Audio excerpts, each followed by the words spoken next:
Rayman Legends 100% walkthrough. This is for Fiesta de los Muertos, I think. Muertas? I don't know. I can't really read the name on that painting. Sorry if I pronounced it wrong. I know I did. Anyway, this is the Spoiled Rotten level, and this one is not as weird as the duck one, the last one. What, the duck? Because you are not a duck, but it is a little bit strange. You do run into these weird, I don't know, Bubuzoilas? I have no idea what they are. Whatever they are, they turn you into a tiny version of yourself, and the miniature version has a couple of capabilities that you can't do normally. Number one, jumping is a little bit more floaty, and I don't know, once again, if you play you'll see what I mean, but jumping's a little bit more floaty. I feel like you have a little bit more control, and instead of riding or sliding on the chains there like this one, you run on top of it. And in some cases, like right here, that allows you to get to areas that you normally can't get to. So this will be the first royalty Teensy, and this one is a lot of fun. You first jump into this horn and then just slide on the butter, destroying the enemies and hitting the lums that come across your way. And of course, use all of the lums to your advantage and then hit the Teensy at the end. And by using lums to your advantage, I just mean most of the time if you see a lum, that means that that's time to jump, especially in one of those runner levels. So another thing about this level is that you have a whole lot of rotten fruit, which is kind of reminiscent of the name Spoiled Rotten. And you can jump inside most of this fruit, as you saw with that one there, including some fruit like this giant watermelon, which isn't even rotten. You just need to look out for the little holes, or the big giant holes, I guess the bite marks from worms, and jump in them and see what's inside. And of course the commentators of the game will go "ooh" every time you do that, which is kind of funny the first couple of times, but then it sort of gets annoying when you hear it for the 1000th time. I don't know, maybe it's just me.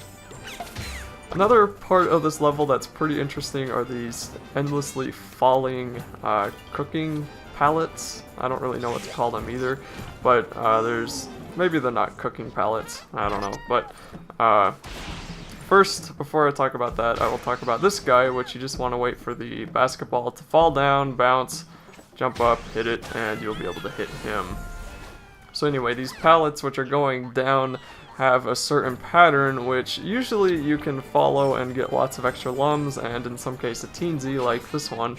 And you also just kind of want to use it however it's set up. So like right there, I would jump to the rope, then onto the brain, then onto the wall, then onto the sausage.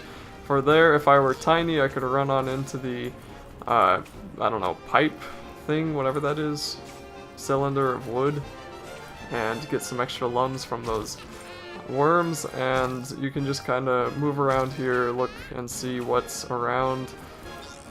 And I can't remember if I get tiny and go back to try and get those extra lums, or if I just continue on with the level. I think I might, I don't know, let's see here.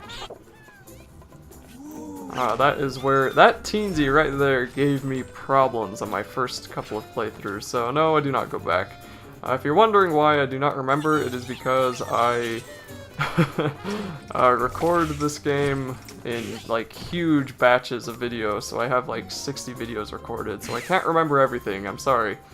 So anyway, right here is yet another teensy, and this one is a little bit more challenging because the knives move in and out, and the blade part of the knife can hurt you, so just wait for them to retract before you run out and continue on with this level.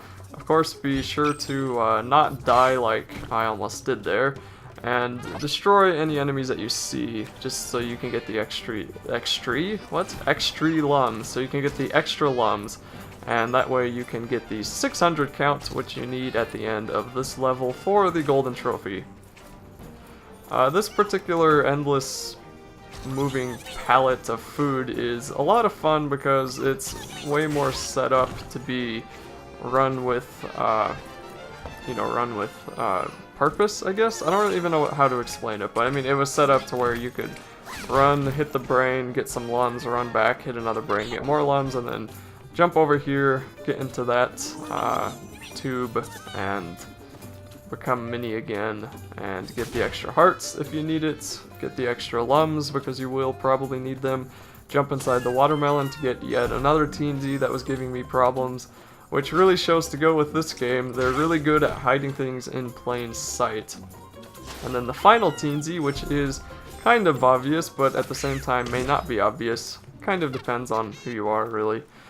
And then one final part, which is kind of challenging because all of the hot dogs or sausages are going up, and if you run to the right, you're never going to get anywhere. But, you know, once you fall down a couple of times, it's not too bad. And especially if you have a heart, you can take a hit, jump up, and make it to the end of the level with no problem.